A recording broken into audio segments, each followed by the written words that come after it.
సదాశివసమారంభాం శంకరాచార్యమధ్యమాం అస్మదాచార్యపర్యంతాం వందే గురుపరంపరాం. హరి ఓం శ్రీ గురుభ్యో నమః.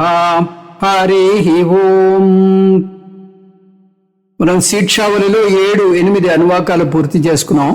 ఈరోజు 9వ అనువాకం నుంచి అధ్యయనం చేయాలి. ముందుగా ఇప్పటి వరకు అయినటువంటి ఈ అనువాకాన్ని పారాయణం చేస్తాను, వినండి. ఓం శం నో మిత్రః శం వరుణః శం నో భవత్వర్యమా శం న ఇంద్రో బృహస్పతిః శం నో విష్ణురుక్రమః. నమో బ్రహ్మణే నమస్తే వాయో త్వమేవ ప్రత్యక్షం బ్రహ్మాసి త్వమేవ ప్రత్యక్షం బ్రహ్మ వదిష్యామి ఋతం వదిష్యామి సత్యం వదిష్యామి తన్మామవతు తద్వక్తారమవతు అవతు మాం అవతు వక్తారం. ఓం శాంతి శాంతి శాంతి. శిక్షాం యా ఆఖ్యాస్యామః వర్ణస్వరః మాత్రాబలం సామసంతానః ఇత్యుక్తశీక్షాధ్యాయః. సహనౌ యశః సహనౌ బ్రహ్మవర్చసం అతాతః సగుంహితాయా ఉపనిషదం యా ఆఖ్యాస్యామః పంచస్వధికరణేషు అధిలోకమధిజ్యోతిషమధి విద్యమధి ప్రజమధ్యాత్మం తామహాసగుంహితా ఇత్యాచక్షతే. అథాదిలోకం పృథివీపోర్వరూపం ద్యౌరుత్తరరూపం ఆకాశస్సంధిః వాయుస్సంధానం ఇత్యదిలోకం. అథాదిజ్యోతిషం అగ్నిః పూర్వరూపం ఆదిత్య ఉత్తరరూపం ఆపస్సంధిః వైద్యుతః సంధానం ఇత్యది జ్యోతిషం. అథాది విద్యం ఆచార్యః పూర్వరూపం అంతేవాస్యుత్తరరూపం విద్యాసంధిః ప్రవచననగుం సంధానం ఇత్యది విద్యం. అథాది ప్రజం మాతా పూర్వరూపం పితోత్తరరూపం ప్రజాసంధిః ప్రజననగుం సంధానం ఇత్యది ప్రజం. అథాధ్యాత్మం అధరాహనుః పూర్వరూపం ఉత్తరాహనురుత్తరరూపం వాక్సంధిః జిహ్వాసంధానం ఇత్యధ్యాత్మం. ఇతీమా మహాసగుంహితాః య ఏవమేతా మహాసగుంహితా వ్యాఖ్యాతా వేద సంధీయతే ప్రజయా పశుభిః బ్రహ్మవర్చసేన్నాన్నాద్యేన సువర్గేణ లోకేన. యశ్చందసా మృషభో విశ్వరూపః ఛందోభ్యోద్యమృతా సంబభూవ సమేంద్రో మేధయా స్పృణోతు. అమృతస్య దేవధారణో భూయాసం శరీరం మే విచర్షణం జిహ్వా మే మధుమత్తమా కర్ణాభ్యాం భూరి విశ్రువం బ్రహ్మణ కోశోసి మేధయా పిహితః శ్రుతం మే గోపాయ ఆవహంతి వితన్వానా కుర్వాణా క్షీరమాత్మనః వాసాగుంసి మమ గావశ్చ అన్నపానే చ సర్వదా తతో మే శ్రియమావహ లోమసాం పశుభిః సహ స్వాహా ఆమాయంతు బ్రహ్మచారిణః స్వాహా విమాయంతు బ్రహ్మచారిణః స్వాహా ప్రమాయంతు బ్రహ్మచారిణః స్వాహా దమాయంతు బ్రహ్మచారిణః స్వాహా శమాయంతు బ్రహ్మచారిణః స్వాహా యశోజనేశాని స్వాహా శ్రేయాన్వస్యశోసాని స్వాహా తం త్వా భగ ప్రవిశాని స్వాహా సమాభగ ప్రవిశ స్వాహా తస్మిన్ సహస్రశాఖే నిబగాహుం త్వయిం మృజే స్వాహా యదా పప్రవతాయంతి యదా మాసా అహర్జరం ఏవం మాం బ్రహ్మచారిణః దాతరాయంతు సర్వతః స్వాహా ప్రతివేశోసి ప్రమాబాహి ప్రమాపద్యస్వ భూర్భువస్సువరితి వా ఏతాస్తిస్రో వ్యాహృతయః తాసాముహస్మై తాం చతుర్థిం మహాచమస్య ప్రవేదయతే మహైతి తద్బ్రహ్మా స ఆత్మా అంగాన్యన్యా దేవతాః భూరితి వా అయం లోకః భువరిత్యంతరిక్షం సువరిత్యసౌ లోకః మహ ఇత్యాదిత్యః ఆదిత్యేన వావ సర్వే లోకా మహీయంతే భూరితి వా అగ్నిః భువ ఇతి వాయుః సువరిత్యాదిత్యః మహ ఇతి చంద్రమాః చంద్రమసా వావ సర్వాణి జ్యోతిగుంషి మహీయంతే భూరితి వా రుచః భువ ఇతి సామాని సువరితి యజోగుంషి మహ ఇతి బ్రహ్మా బ్రహ్మణా వావ సర్వే వేదా మహీయంతే భూరితి వై ప్రాణః భువ ఇత్యపానః సువరితి వ్యానః మహ ఇత్యన్నం అన్యేన వావ సర్వే ప్రాణా మహీయంతే తావా ఏతశ్చతస్రశ్చతుర్ధా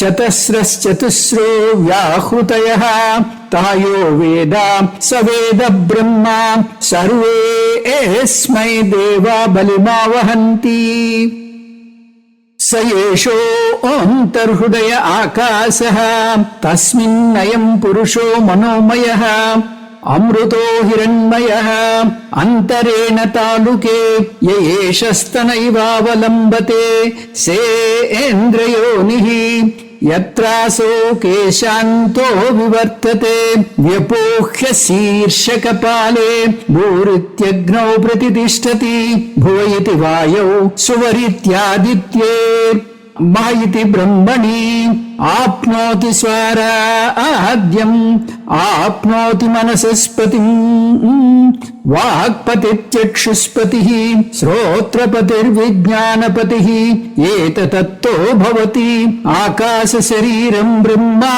సత్యాత్మ ప్రాణారామం మన ఆనందం శాంతి సమృద్ధమమృతం ఇది ప్రాచీన యోగ్యోపాస్వ పృథివ్యంతరిక్షం ద్యోర్దిశో వాంతరదిశాః అగ్నిర్వాయురాదిత్య చంద్రమా నక్షత్రాణి ఆపవోషధయో వనస్పతయ ఆకాశ ఆత్మా ఇత్యది భూతం అథాధ్యాత్మం ప్రాణో వ్యానోపాన ఉదానః సమానః చక్షుశ్రోత్రం మనోవాక్త్వక్ చర్మమాగుంసగుస్నావాస్తి మజ్జ ఏతదరి విదాయ ఋషిరవోచతు పాంతం వా ఇదగుం సర్వం పాంతేనైవ పాంక్తగ్ స్పృణోతీతి ఓమితి బ్రహ్మా ఓమితి ఇదగుం సర్వం ఓమిత్యేతదనుకృతిః స్మ వా అప్యో శ్రావయేత్యాశ్రావయంతి ఓమితి సామాని గాయంతి ఓగుం సోమితి శస్త్రాణి సిగుంసంతి ఓమితి అధ్వర్యు ప్రతిగరం ప్రతిగృణాతి ఓమితి బ్రహ్మా ప్రసౌతి ఓమిత్యగ్నిహోత్రమనుజానాతి ఓమితి బ్రాహ్మణ ప్రవక్షన్నాః బ్రహ్మోపాప్నవానీతి బ్రహ్మైవోపాప్నోతి. ఇంతవరకు పూర్తి చేసుకున్నాం. ఇప్పుడు ఈ స్వాధ్యాయ ప్రశంస అనేటటువంటి ఈ అనువాకం ఈరోజు మనం చెప్పుకోబోతున్నాం. ఇది తర్వాత ఒక శాంతి మంత్రం మనం ఈరోజు పూర్తి చేసుకోవడానికి ప్రయత్నం చేద్దాం. ఋతం చ స్వాధ్యాయ ప్రవచనే చ సత్యం చ స్వాధ్యాయ ప్రవచనే చ తపశ్చ స్వాధ్యాయ ప్రవచనే చ దమశ్చ స్వాధ్యాయ ప్రవచనే చ శమశ్చ స్వాధ్యాయ ప్రవచనే చ అగ్నయశ్చ స్వాధ్యాయ ప్రవచనే చ అగ్నిహోత్రం చ స్వాధ్యాయ ప్రవచనే చ అదితయశ్చ స్వాధ్యాయ ప్రవచనే చ మానుషం చ స్వాధ్యాయ ప్రవచనే చ ప్రజా చ స్వాధ్యాయ ప్రవచనే చ ప్రజనశ్చ స్వాధ్యాయ ప్రవచనే చ ప్రజాతిశ్చ స్వాధ్యాయ ప్రవచనే చ సత్యమితి సత్యవచారాధీతరః తప ఇతి తపో నిత్య పౌరుషిష్ఠిః స్వాధ్యాయ ప్రవచనే ఏ వేతి నాకో మౌద్గల్యః తద్ధి తపస్తద్ధి తపః అహం వృక్షస్య రేరివ కీర్తి పృష్టం గిరేరివ ఊర్ధ్వ పవిత్రో వాజనీవ స్వమృతమస్మి ద్రవిణగుం సవర్చసం సుమేధామృతోక్షితః ఇది త్రిశంకోర్వేదానువచనం. ఇప్పుడు కర్మ సాధన ఈ అనువాకంలో ప్రాధాన్యాన్ని సంతరించుకుంటుంది. ముందు అనువాకాల్లో 5 ఉపాసనల గురించి తెలుసుకున్నాం. ఈ ఉపాసనలన్నీ నిష్కాముకంగా చేసినట్టయితే చిత్తశుద్ధి, చిత్త ఏకాగ్రత, చిత్త వైశాల్యత, చిత్త నిశ్చలత్వం కలుగుతాయని చెప్పుకున్నాం.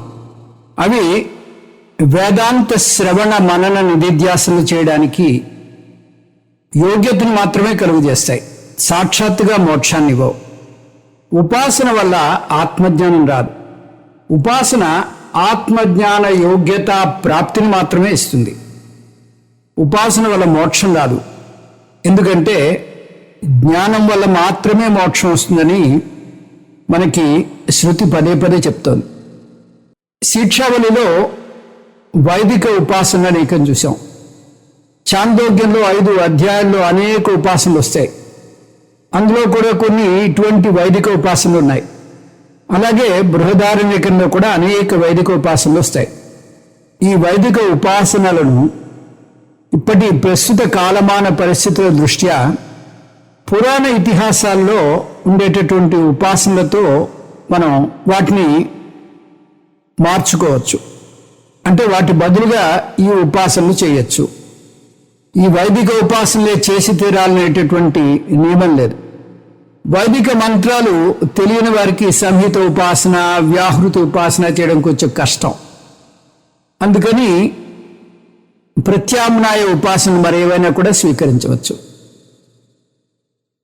జ్ఞానకాండకు రావడానికి కావలసినటువంటి జ్ఞాన యోగ్యతను పొందడానికి ఇష్టదేవతా ఉపాసన ఏదైనా కూడా చేయొచ్చు.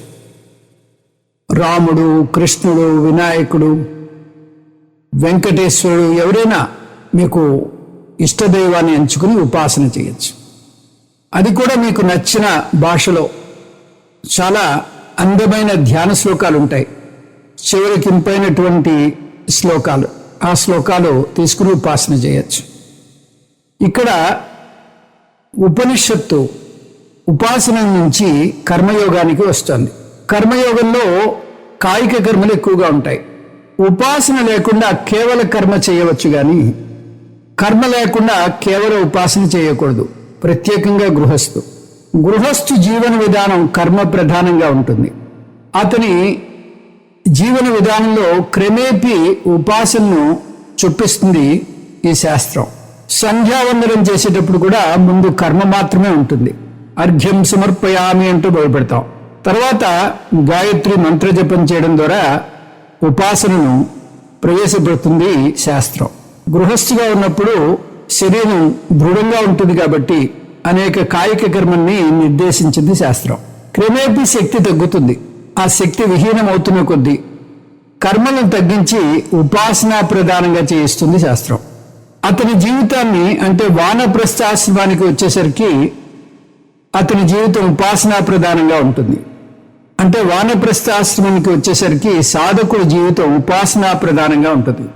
ఇక్కడ ఉపనిషత్తు కర్మయోగం గురించి వివరిస్తోంది. ఆధ్యాత్మిక ఎదుగుదలకి కర్మయోగం మనం చేసే కర్మల్ని 3 తెగలుగా విభజించవచ్చు. పర ఉపకార కర్మాణి, వీటిని సాత్విక కర్మలు అని కూడా అంటారు. ఈ కర్మలు సమాజంలో ఎక్కువ మందికి ఉపయోగపడతాయి. అంతేకాకుండా సాధకుడు యొక్క ఆధ్యాత్మిక ఎదుగుదలకు కూడా సహకరిస్తాయి. చిన్మయానంద పరిభాషలో చెప్పాలంటే సాధకుడికి దైవీ ప్రవృత్తి ఏర్పడుతుంది. ఇంకా పర ఉదాసీన కర్మ, వీటిని రాజసిక కర్మలు అని కూడా అంటారు. ఇందులో సాధకుడు నా నీటు నా గోటు అంటూ తనకు మాత్రమే పరిమితం చేసుకుని ఈ సాధనను కొనసాగిస్తాడు. నేను నావారు బాగుంటే చాలు, గుడుగుడు కొంచెం గుండె రాగం అన్నట్టుగా ఉంటుంది. నా చిన్ని బొజ్జకు శ్రీరామ రక్ష అన్నట్టుగా ఉంటుంది. ఇది పర ఉదాసీన కర్మ అంటారు. దీనివల్ల ఎవరికి నష్టం కలగదు, కానీ సాధకుడికి ఆధ్యాత్మిక ఎదుగుదల మాత్రం ఉండదు. ఎక్కడ వేసిన గొంగళి అక్కడే పడి ఉంటుంది. అందుకని ఇది అంత ఆశించేటటువంటి కర్మ కాదు. చిన్మయానంద స్వామి సాధకుడికి ఈ మానుష ప్రవృత్తి ఉంటుంది అంటారు, ఈ పర ఉదాసీన కర్మ చెప్తూ. పర అపకార కర్మాణి, ఇవి తామస కర్మలు. ఈ సాధకుడు ఉపకారం చెయ్యకపోగా అపకారానికి తలపడతాడు. తనకి కొంత లాభం ఉందంటే ఎంతటి అపకారానికైనా సిద్ధపడిపోతాడు. ఇది ఎంత మాత్రమూ తగదు. ఆధ్యాత్మిక ఎదుగుదల రాకపోగా ఇది ఆధ్యాత్మికంగా పతనమైపోతారు. కాబట్టి సాత్విక కర్మలు, పర ఉపకార కర్మలు ఎంచుకోవాలి. ఇంకా పంచమహాయజ్ఞాలు. పంచమహాయజ్ఞాలంటే 5 యజ్ఞాలు: దైవయజ్ఞము, పితృయజ్ఞము, ఋషి యజ్ఞము, మనుష్య యజ్ఞము, భూతయజ్ఞము. భగవంతుడికి మనం చేసేటటువంటి నిత్య పూజ అంతా కూడా దైవయజ్ఞం కింద వస్తుంది. పితృయజ్ఞం, పితృదేవతలు జీవించి ఉండగా వాళ్ళని సేవించుకోవడం, మరణించినటువంటి పితృదేవతలకు శ్రాద్ధ కర్మలు చేయడం, తర్పణాలు వదలడం, ఇవన్నీ పితృయజ్ఞంలోకి వస్తాయి. ఋషి యజ్ఞం, ఋషులు తాము విని మనకందరికీ అందించినటువంటి వేద భాగాన్ని మనం అధ్యయనం చేసి ముందు తరాలకు కూడా అందేలా చేయాలి. అలా చేయడం వల్ల మన సనాతన సాంప్రదాయాన్ని నిలబెట్టి తద్వారా ఋషి రుణం తీర్చుకునే వాళ్ళం అవుతాం. మన ఆర్ష విద్యా తరంగిణి లక్ష్యాల్లో అతి ముఖ్యమైనటువంటి లక్ష్యం ఋషి యజ్ఞం. మనం ఈ గ్రంథాల్ని అతి సులభమైనటువంటి తెలుగులో అందించి ఈ వేద విద్యని మనమే అందుకోకుండా, మనం అందుకుని ఊరుకోకుండా 10 మందికి అందేలాగా చేయడమే మన ఉద్దేశంగా ముందుకు సాగుతున్నాం. ఇది కూడా ఋషి యజ్ఞమే. ఈ ఋషి యజ్ఞం వల్ల మనకి ఋషి రుణం తీరుతుంది. ఇంకా మనుష్య యజ్ఞం, తోటి మనుష్యులకు సేవ చేయడం, మొత్తం మానవాళికే మేలు చేకూర్చే పనులు చేయడం, అనాథ శరణాలయాలకి డబ్బు ఇవ్వడం, వృద్ధాశ్రమానికి డబ్బు ఇవ్వడం. ఈ విధంగా ఋషి యజ్ఞంలో వేద పాఠశాలకి మన వంతు ధన సహాయం చేయడం. ఇప్పుడు మీరు మన పుస్తకాలకి సహాయం చేస్తున్నట్టుగా వేద పాఠశాలలో కూడా సహాయం చేస్తూ ఉండాలి. ఎక్కడెక్కడ వేద విద్య జరుగుతుందో ఆ వేద విద్యకి మీ వంతు సహకారం ఉండాలి. భూత యజ్ఞం, మూగజీవులైనటువంటి పశుపక్షాదుల్ని రక్షించాలి. వాటికి ఎటువంటి హింస చేయకూడదు. చెట్లు చామల్ని కూడా కాపాడాలి. పశుగ్రాసం సమకూర్చాలి. తులసి చెట్టుని పూజించాలి. ఈ విధంగా మనకి పంచమహాయజ్ఞాలు ఉన్నాయి. ఈ పంచమహాయజ్ఞాల తర్వాత సద్గుణ ప్రాప్తి అని ఉంది. పంచమహాయజ్ఞాలే కాకుండా దైవీ సంపత్తిని పెంపొందించుకోవాలి అని ఉపనిషత్తు చాలా గట్టిగా చెప్తుంది. దైవీ సంపత్తి అంటే మంచి విలువలు పెంపొందించుకోవడం. మనం విలువలను పాటిస్తేనే మనలో ఉన్నటువంటి దైవీ శక్తి గురించి మనకి తెలుస్తుంది. భగవంతుని మన హృదయంలో దర్శించాలి అంటే మన హృదయం నిర్మలంగా పెట్టుకోవాలి కదా, పవిత్రంగా ఉండాలి కదా మన హృదయం. అందుకని ఒక ఆలయంలో విగ్రహ ప్రతిష్ఠ చేసే ముందు ఆలయాన్ని శుద్ధి చేసే పూజలు ఎన్నో చేస్తారు.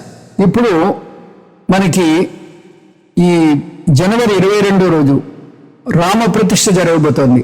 అందుకని అన్ని ఆలయాలు కూడా శుభ్రం చేసుకోండి అని పిలుపునిచ్చారు దేశపరంగా. ఆలయాలే కాదు, మీ పూజా గృహం కూడా మీరు శుభ్రపరచుకోవాలి. శుభ్రపరచుకుని ఇంటిని పవిత్రంగా పెట్టుకోవాలి. ఇల్లే దేవాలయం అదేవిధంగా దేహమే దేవాలయం.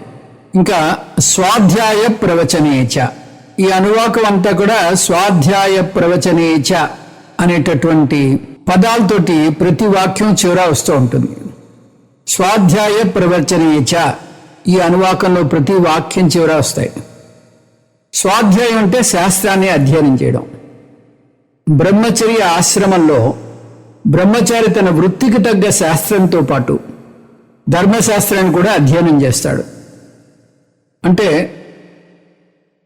క్షత్రియుడు రాజ్యపాలన, రాజనీతి, యుద్ధ నైపుణ్యం నేర్చుకుంటాడు. వైశ్యుడు వ్యాపార మెళుకువలు, వ్యాపారం ఎలా చేయాలి, ఇవన్నీ గురువుగారి దగ్గర నేర్చుకుంటాడు. అలా వృత్తి ధర్మాలకు అనుగుణంగా ఆయా విద్యలు అభ్యసిస్తారు. ఇదే కాకుండా ధర్మశాస్త్రాన్ని కూడా అభ్యసించాలి. ఎవరే విద్యను అభ్యసించినా కూడా ధర్మశాస్త్రాన్ని మాత్రం తప్పనిసరిగా అందరూ అభ్యసించాలి. బ్రహ్మచర్య ఆశ్రమంలో ధర్మశాస్త్రాన్ని అభ్యసిస్తే గృహస్థాశ్రమంలోనూ వానప్రస్థాశ్రమంలోనూ దానిని అమల్లో పెట్టాలి. నేర్చుకున్న ధర్మాన్ని ఆచరణలో పెట్టాలి. దాని తర్వాత సన్యాసాశ్రమంలో బ్రహ్మజ్ఞానాన్ని పొందాలి. అంటే వేదాంతాన్ని అభ్యసించాలి. అందుకని వేదాలు దీన్ని స్వాధ్యాయం అని చెప్పింది. అంటే ముందు ధర్మశాస్త్రాన్ని అభ్యసించి తర్వాత బ్రహ్మశాస్త్రాన్ని అభ్యసించాలి అని దీని ఉద్దేశం. ప్రవచనం అంటే మీరు నేర్చుకున్నటువంటి విద్యను బోధించడం. వేదాలను సొంతంగా అభ్యసించకూడదు, అవి సరిగ్గా అర్థం కావు. సరిగ్గా అర్థం కాకపోతే పర్వాలేదు, ఒక్కోసారి తప్పుగా అర్థం చేసుకునే ప్రమాదం కూడా ఉంది. అది తప్పించుకోవాలంటే శ్రోత్రియుడు బ్రహ్మనిష్ఠుడు అయినటువంటి గురువుని సంపాదించుకుని ఆయన దగ్గర దీర్ఘకాలం శ్రవణం చేయాలి. తద్విద్ధి ప్రణిపాతేన పరిప్రశ్నేన సేవయా. ఆ శిష్యుడు వచ్చి గురువుగారిని విద్య బోధించండి అని కోరితే గురువు తప్పనిసరిగా తన దగ్గర ఉన్నటువంటి విద్యను బోధిస్తాడు. ఈ వేదాలు అందరూ బోధించలేరు కాబట్టి అటువంటి వారు ఈ బోధించే సంస్థలకి తమ వంతు సహాయం చేయాలి. వేద పాఠశాలలకి, వేద విద్య జరుగుతున్న చోట మీ వంతు మీరు ఆ ధన సహాయం చేయాలి. ఇదంతా ఋషి యజ్ఞం కింద వస్తుంది. ఇంకా ఋతం చ స్వాధ్యాయ ప్రవచనేచ సత్యం చ స్వాధ్యాయ ప్రవచనేచ అని వచ్చింది. ఋతం అంటే యథాశాస్త్రం. శాస్త్రం నుంచి మీరు పొందినటువంటి జ్ఞానాన్ని ఋతము అని అంటారు. జ్ఞానం ప్రత్యక్ష ప్రమాణానికి, అనుమాన ప్రమాణానికి పరిమితి చెంది ఉండకూడదు. మన జ్ఞానం వేదాలని అధ్యయనం చేస్తేనే పరిపూర్ణమవుతుంది. వేదాలు అపౌరుషీయం, కేవలం లౌకిక విద్య వరకే పరిమితం కాకూడదు. మన జీవన విధానంలో వైదిక జీవనాన్ని మనం మెల్లిగా అమలుపరచాలి. 80 ఏళ్ళు వచ్చినా ఇంకా సుఖాల వెంట, ధనాల వెంట పరుగు తీయడం ఆపటం లేదు. ఎంతసేపు అర్ధకామాల వెంటనే పరుగులు తీస్తున్నాం. వేదాలకు వస్తేనే మనిషి సాధించవలసిన 4 పురుషార్థాలని, అవి అర్ధకామాలే కాదు, ధర్మం, మోక్షం కూడా ఉన్నాయని తెలుస్తుంది. అందువల్ల శాస్త్రాన్ని తప్పనిసరిగా అందరూ అధ్యయనం చేయాలి. సత్యం అంటే శాస్త్రం నుంచి పొందినటువంటి జ్ఞానాన్ని ఆచరణలో పెట్టడం. ఋతం పదానికి సత్యం పదానికి చిన్న భేదం ఉంది. ఋతం అంటే శాస్త్రంలో చెప్పినటువంటి జ్ఞానాన్ని తెలుసుకోవడం, నేర్చుకోవడం. సత్యం అంటే ఆ నేర్చుకున్నటువంటి జ్ఞానాన్ని ఆచరణలో పెట్టడం, అనుష్ఠానం. యథా జ్ఞానం అనుష్ఠానం, ఇది సత్యం. కాబట్టి సత్యం చ స్వాధ్యాయ ప్రవచనేచ ఋతం చ స్వాధ్యాయ ప్రవచనేచ. శాస్త్రాన్ని నేర్చుకోవాలి, శాస్త్రాన్ని ఆచరణలో పెట్టాలి, స్వాధ్యాయ ప్రవచనాలు కూడా చేయాలి. ప్రతి వాక్యానికి వెనకాల స్వాధ్యాయ ప్రవచనం చేయాలి అని వస్తుంది. తర్వాత తపహ. తపహ అంటే నిగ్రహం. ప్రయత్నపూర్వకంగా మన కరణాలని అదుపులో పెట్టుకోవడం. జ్ఞానేంద్రియాలు, కర్మేంద్రియాలు, మనస్సు, బుద్ధి వీటిని నిగ్రహించాలి. కష్ట సహిష్ణుత్వం తపహ అన్నారు. అంటే ఒక నిర్ణయం తీసుకుని ఆ 7 కొండలు నడుచుకుంటూ వెళ్తాడు, లేదా ఒకరోజు మౌనవ్రతాన్ని పాటిస్తాడు. ఈ విధంగా ప్రయత్నపూర్వకంగా మన ఇంద్రియాల్ని నిగ్రహించడాన్ని తపస్సు అంటాం.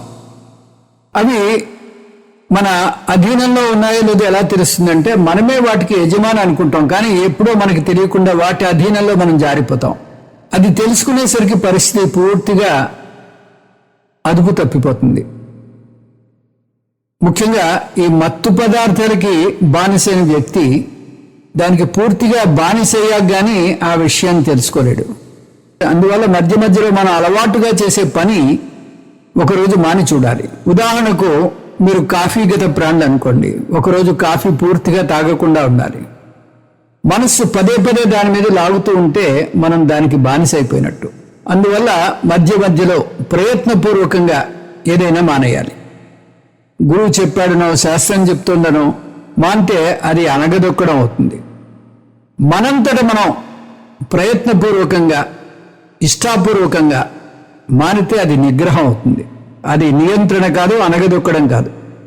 తపస్సుకు సాధారణంగా చెప్పే వ్రతాలు ఉపవాసం, మౌనవ్రతం.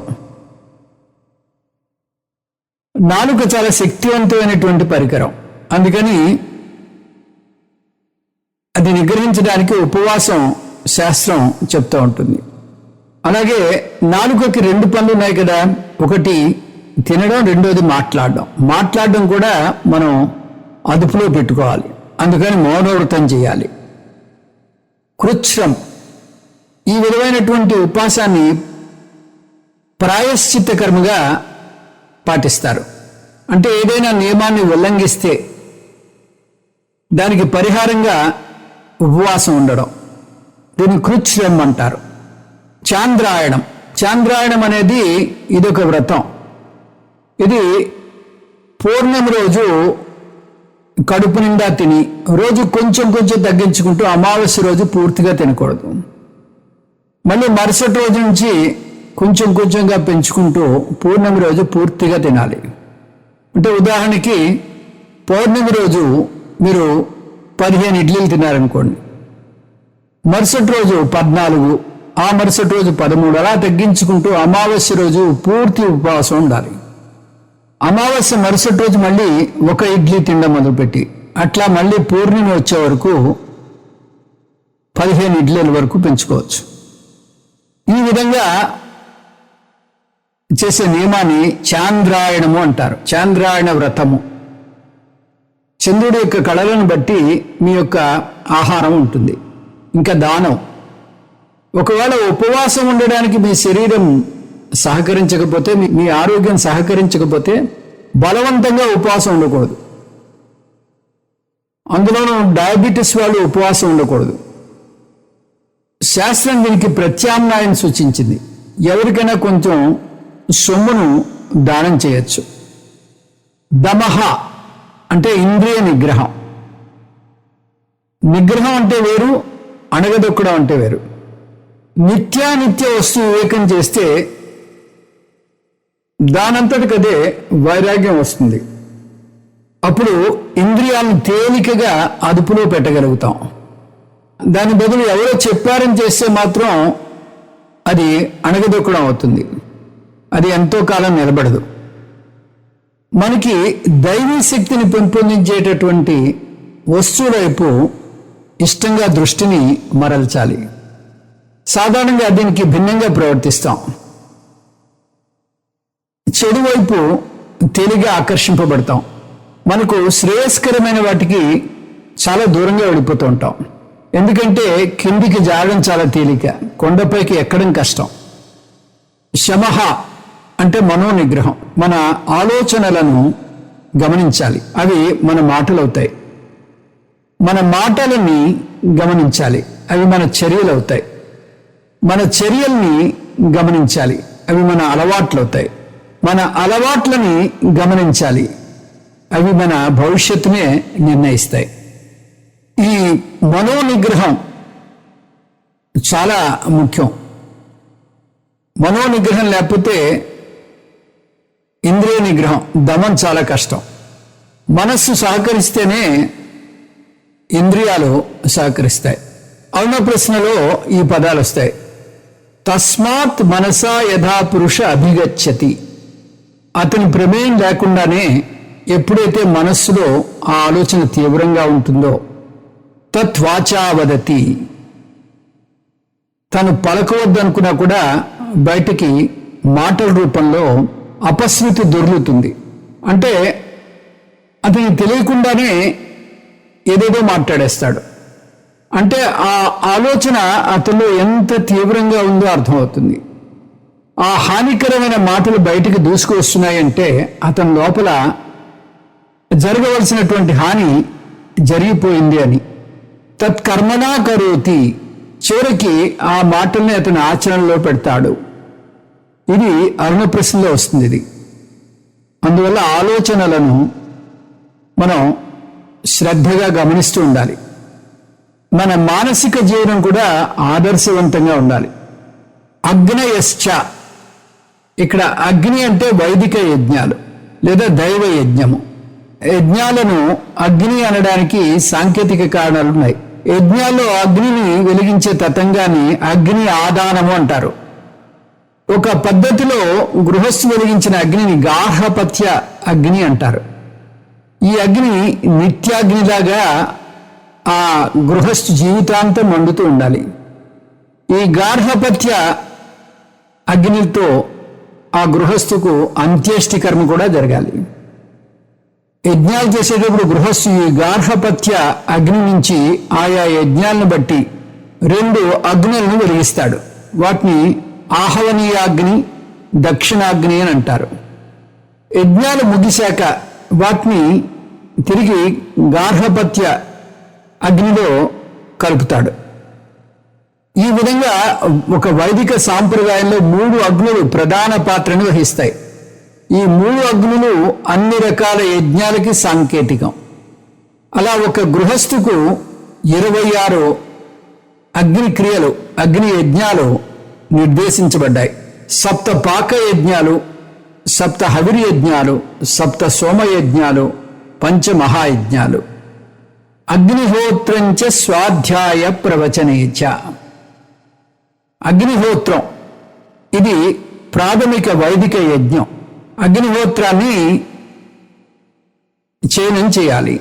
అగ్నయే, అగ్నిహోత్రం అనే పదాలు దైవయజ్ఞాన్ని, దేవయజ్ఞాన్ని సూచిస్తున్నాయి. అతిథియ, అతిథియ చ మానుషం చ. అతిథులను గౌరవంగా చూసి వారికి అన్నపానాదులు సమకూర్చాలి. దీన్ని అతిథి యజ్ఞం అని అంటారు. మానుషంచ స్వాధ్యాయ ప్రవచనేచ. సమాజంలో మన విధులు సక్రమంగా నిర్వహించాలి.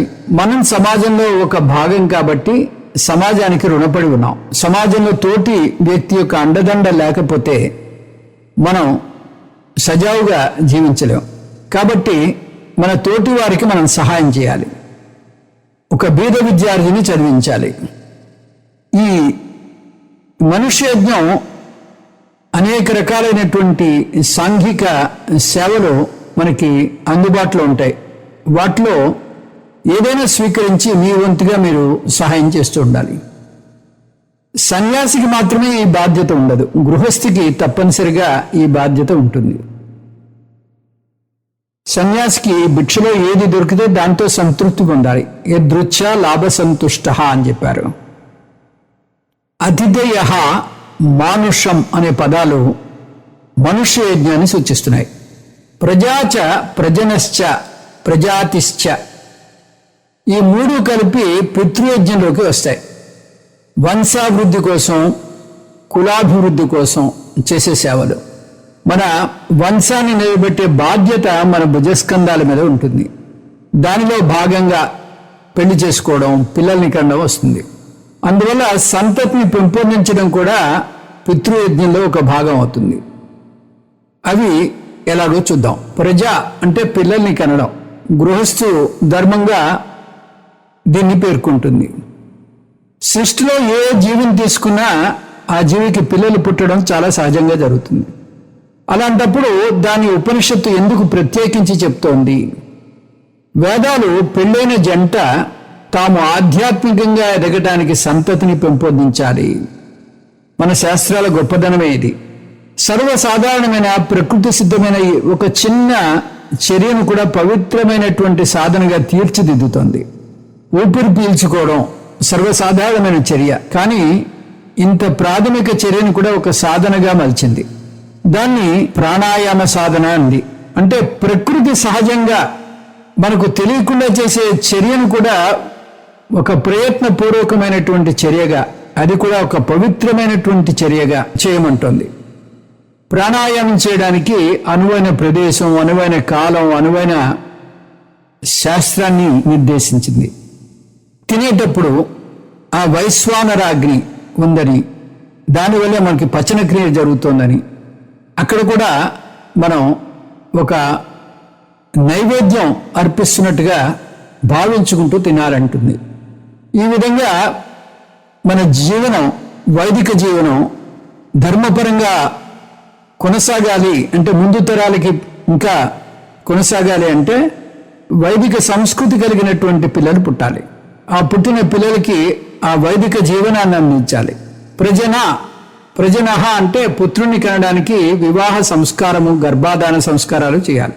ప్రజాతి అంటే మన వివాహాన్ని ఒక ధర్మంగాను, భార్యను సహధర్మచారిణిగాను, పిల్లలను వంశాభివృద్ధి కోసం కనడంగాను భావిస్తే చాలదు. ఈ ధర్మ ప్రవృత్తిని పిల్లలకు కూడా, అంటే వచ్చే తరానికి కూడా అందజేయాలి. వారికి కూడా పెళ్లి అనేది ఆధ్యాత్మిక ఎదుగుదల కోసం తోడ్పడే ఒక సంస్కారమని, లౌకిక విజయాలు సహకార సాధనాలని వారికి అర్థమయ్యేలా చెప్పగలగాలి. ప్రజనః, ప్రజాతి పదాలు పితృయజ్ఞాన్ని సూచిస్తాయి. ఇంకా మహాయజ్ఞాల్లో భూతయజ్ఞం ఒకటి. ఆ భూతయజ్ఞం ఈ మంత్రంలో రాలేదు. భూతయజ్ఞం అంటే తోటి ప్రాణులు, పశుపక్షాదులు, వాటిని కూడా మనం పూజించాలి, వృక్షాన్ని రక్షించాలి. ఇప్పటి భాషలో చెప్పాలంటే పర్యావరణ రక్షణ చేయాలి. వృక్షో రక్షతి రక్షితః అంటారు. ఇక్కడ ఈ మంత్రంలో ఈ భూతయజ్ఞం రాకపోయినా ఉపలక్షణంగా భూతయజ్ఞాన్ని కూడా కలుపుకోవాలి. ఒక్క ముక్కలో చెప్పాలంటే పంచమహాయజ్ఞాలు చేయాలి, విలువల్ని పాటించాలి. స్వాధ్యాయ ప్రవచనేచ, ఇది ప్రతి వాక్యానికి చివరొస్తోంది. ఈ అనువాకంలో ఇది ప్రతి వాక్యానికి చివరిగా వస్తుంది. అంటే శాస్త్ర అధ్యయనం చేయాలి, దాన్ని మళ్ళీ బోధించాలి అని. సత్యమితి సత్యవచారాధీతర, రధీతర గోత్రీకుడైనటువంటి రాధీతర ఋషి సత్యాన్నే ప్రధానంగా అనుష్ఠించాలి అంటున్నాడు. ఆ ఋషి సత్యాన్నే పలుకుతాడు కాబట్టి అతనికి సత్యవచః అనే బిరుదు కూడా వచ్చింది. ధర్మశాస్త్రంలో సత్యం అంటే నిజాన్ని పలకడం. శిక్షావళి ధర్మశాస్త్రం గురించి చెప్తోంది కాబట్టి ఇక్కడ సత్యము అంటే సత్యాన్ని పలకడం తీసుకోవాలి. ఇదే సత్యం అనే పదం మళ్ళీ బ్రహ్మానందవల్లిలో చూస్తాం. అది జ్ఞానకాండకు సంబంధించింది. సత్యం జ్ఞానమనంతం బ్రహ్మ అంటుంది. అక్కడ సత్యం అనేటటువంటి పదానికి అర్థం వేరు.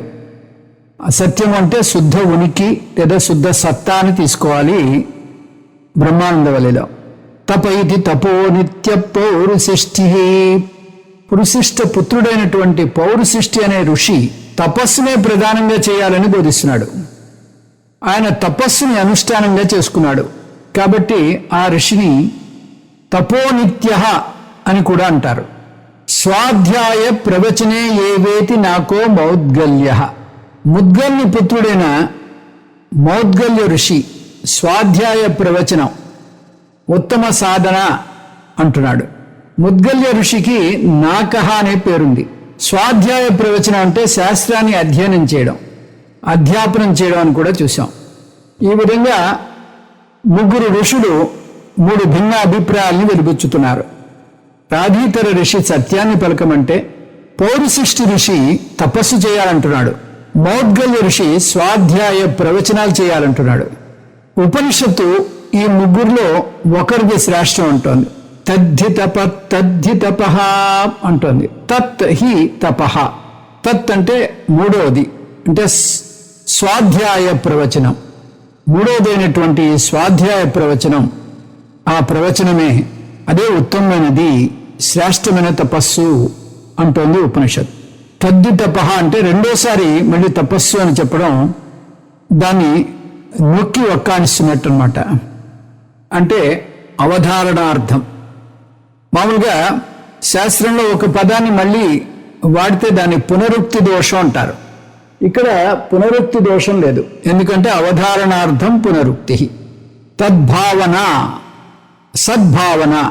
వేదాలు విధించే ముఖ్య విధి శాస్త్ర అధ్యయనం. ఈ అధ్యయనం చేస్తే తను పాటించవలసినటువంటి విధులను శాస్త్రం నుంచి పొందవచ్చునని వేదమాత ఉద్దేశం. ఎంత తెలివైనటువంటి వాక్యమో, విధి వాక్యమో చూడండి.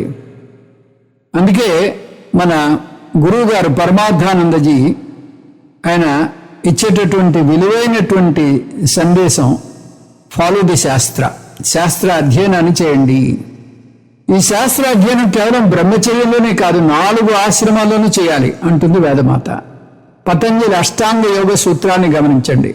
పతంజలి ఋషి ధ్యానానికి ప్రాముఖ్యతనిచ్చిన ఆయన చెప్పిన 8 దశల్లో ధ్యానం మొట్టమొదటిగా రాదు. మొదటి 2 దశలు యమ నియమాలు. ఈ నియమాలు పాటించిన తర్వాత 5 నియమాల్లో స్వాధ్యాయం ఒకటి. స్వాధ్యాయం తర్వాతనే ధ్యానం వస్తుంది. శాస్త్ర అధ్యయనం ప్రాథమిక అంశము. దాన్ని ఆధారంగా చేసుకుని వేరే ఏ సాధనాలైనా కూడా చేయొచ్చు. దానికి తగ్గ జ్ఞానాన్ని ముందు పొందాలి. ఒక విషయం గురించి ముందు తెలియందే దాని మీద సాధన ఎలా చేస్తాం? ఒక సాధన విలువ తెలియాలన్నా, దాని ఫలం తెలియాలన్నా ముందు దాని గురించిన అధ్యయనం చేయాలి. ఈ అనువాకంలో బ్రహ్మయజ్ఞాన్ని స్తుతిస్తోంది ఉపనిషత్తు. స్వాధ్యాయ ప్రవచనం అనేటటువంటి పదాలని వాడింది. ప్రవచనం అంటే బ్రహ్మయజ్ఞాన్ని ఒక యజ్ఞంలా చేయడం అని కూడా చూసాం. ఈ యజ్ఞంలో శిష్యుడు శాస్త్రానికి, ఋషులకు, ఋషుపత్నులకు కృతజ్ఞతలు తెలియజేసుకుంటున్నాడు. ఆ ఋషి పరంపరలో మొట్టమొదటి ఋషి వ్యాసాచార్యుల వారు. ఆయనను కృష్ణ ద్వైపాయనుడు అని కూడా అంటారు. నిజానికి ఈ యజ్ఞాన్ని రోజు చేయాలి, కానీ ఇది ఏడాదికి ఒకసారి మాత్రమే చేస్తున్నారు. గృహస్థు స్వాధ్యాయం ప్రతిరోజు చేయాలి. ఆ స్వాధ్యాయంలో 5 ప్రార్థనలు వస్తాయి. ఉపనిషత్తుకు సంబంధించినటువంటి తైత్రీయ ఉపనిషత్తుని అధ్యయనం చేయాలి. కనీసం రోజుకొక వల్లిని పారాయణం చేయాలి. భగవద్గీత కనీసం రోజుకొక అధ్యాయాన్ని పారాయణం చేయాలి. ఇవి కాక విష్ణు సహస్రనామం, శ్రీరుద్రం, పురుష సూక్తం, వీటిని తప్పనిసరిగా పారాయణం చేయాలి. ఇంకా 10వ అనువాకం చూద్దాం. అహం వృక్షస్య రేరివా కీర్తి పృష్టం గిరేరివా ఊర్ధ్వ పవిత్రో వాజనీవ స్వమృతమస్మి ద్రవిణగుం సవర్చసం సుమేధామృతోక్షితః ఇతి త్రిశంకోర్వేదానువచనం. ఈ శాంతి మంత్రం జ్ఞానం వచ్చిన తర్వాత చెప్పేటటువంటి శాంతి మంత్రం. దీనిలో ఆ జ్ఞాని అనుభవించేటటువంటి ఆనందం వ్యక్తం అవుతోంది. ఈ తైత్రీయ ఉపనిషత్తులోనే మనకి 4 శాంతి మంత్రాలు వస్తాయి. శన్నో మిత్రస్యం వరుణః అనేది ఒకటి, అహం వృక్షస్య రేరివా ఒకటి, తర్వాత సహనావవతు సహనౌ భునక్తు సహవీర్యం కరవావహై తేజస్వినా వధీతమస్తు మా విద్విషావహై యశ్చందస వృషభో విశ్వరూపః. ఇవి 4 శాంతి మంత్రాలు. యజుర్వేదంలో మరొక శాంతి మంత్రం వస్తుంది, అది పూర్ణమదః పూర్ణమిదం అంటూ. ఈ విధంగా యజుర్వేదంలోనే 10 శాంతి మంత్రాల్లో 5 శాంతి మంత్రాలు ఉన్నాయి. కృష్ణ యజుర్వేదంలో 4, శుక్ల యజుర్వేదంలో 1. జ్ఞానం ఇంకా మనకి పూర్తిగా ఆ నిష్ట దొరకకపోతే ఈ మంత్రం చదివినట్టయితే జ్ఞాననిష్ట కలగడానికి అవకాశం ఉంటుంది అని భాష్యకారులు చెప్తున్నారు. అహం వృక్షస్య రేరివ. ఇందులో ఆ జ్ఞాని నేనే బ్రహ్మను అనేటటువంటి అనుభవాన్ని పొందుతూ ఆ నిష్ఠలో నిలబడి మాట్లాడుతున్నటువంటి మాటలివి. నేను ఈ జగత్తుకంతటికీ శక్తి ప్రదాతను అంటున్నాడు. వృక్షస్య రేరివ. ఇక్కడ వృక్షం అంటే సంసార వృక్షం. ఈ సంసార వృక్షానికి మూలాన్ని నేను లేకుండా జగత్తుకి విడిగా ఉనికి లేదు. జాగ్రత్త పురుషుడు లేకుండా మిథ్యా స్వప్నానికి ఉనికి లేనట్టుగా నేను లేకుండా ఈ జాగ్రత్త ప్రపంచానికి ఉనికి లేదు. అలాగే నేను సత్యం బ్రహ్మను అని చాటి చెప్తున్నాడు. ఊర్ధ్వ పవిత్ర, పవిత్రమైన వారిలో పవిత్రమైన వాడిని. స్వమృతం అస్మి, నేనే అమృతాన్ని, నేనే శాశ్వతమైన వాడిని. వాజని ఇవా, వాజస్ అంటే అన్నం, వాజని, వాజని అంటే సూర్యుడు, సూర్యుని వంటి వాడిని. అంటే చాలా ప్రకాశవంతం కలిగినటువంటి ఆ సూర్యుడు జ్ఞానానికి ప్రతీక. ఆ సూర్యుడిలాగా నేను నిత్య ప్రకాశకుణ్ణి అంటున్నాడు త్రిశంక ఋషి. ద్రవిణగుం సవర్చసం. ఈ ఆత్మజ్ఞానం నుంచి నాకు వచ్చినటువంటి ఐశ్వర్యం అది ద్రవిణం, అది నాకు ఈ నిష్టనిచ్చింది అని ఈ విధమైనటువంటి ఆనందంతో ఈ జ్ఞాని పలుకుతున్నటువంటి పలుకులివి. అలాగే ఇదే ఉపనిషత్తులో మనకి ముందు ముందు భృగువల్లిలో వస్తుంది. హావు హావు అంటూ ఆ జ్ఞాని ఆనందం డోలికల్లో తేలి ఆడుతూ పలుకుతున్న మాటలు అందులో వస్తాయి. అంటే ఈ జ్ఞాని తను బ్రహ్మను అని తెలుసుకుని ఆ తెలుసుకున్న విషయాన్ని ఎటువంటి సంశయము లేకుండా దృఢపరుచుకున్నాడు. మననం నిధిధ్యాసనం చేసి ఆ నిష్ఠలో ఉన్నప్పుడు అతనికి ఈ ఉన్న జగత్తంతా కూడా తన నుంచే వచ్చింది, తన వల్లే స్థితికారకమవుతోంది, తనలోనే అంత్యంలో లయమైపోతుంది అని భావిస్తున్నాడు. అందుకని ఇక్కడ జ్ఞాని ఆనందాన్ని వ్యక్తపరుస్తూ ఈ మంత్రం వస్తోంది. ఈ మంత్రం చాలా ముఖ్యమైనటువంటి మంత్రం. మనకి జ్ఞాననిష్టనివ్వడానికి దోహదం చేస్తుంది. మనలో బలాన్ని పెంచడానికి, మనలో స్థైర్యాన్ని పెంచడానికి ఈ మంత్రం ఎంతో ఉపకరిస్తుంది. ఎందుకంటే ఈ త్రిశంకు ఋషి తను అనుభవించింది, తను నిజత్వంలో నిలబడి ఆనందాన్ని చవిచూస్తున్న మాటలు మనకి వ్యక్తపరుస్తున్నాడు కాబట్టి మనకి ఎంతో ధైర్యాన్ని ఇస్తాయి. ఇంకా వచ్చే క్లాస్లో మరికొన్ని కొత్త విషయాలు నేర్చుకుందాం. ఓం తత్సత్. సర్వం శ్రీకృష్ణార్పణమస్తు. ఓం పూర్ణమదః పూర్ణమిదం పూర్ణాత్ పూర్ణముదచ్యతే పూర్ణస్య పూర్ణమాదాయ పూర్ణమేవావశిష్యతే. ఓం శాంతి శాంతి శాంతి. హరి ఓం. శ్రీ గురుభ్యో నమః. హరి ఓం.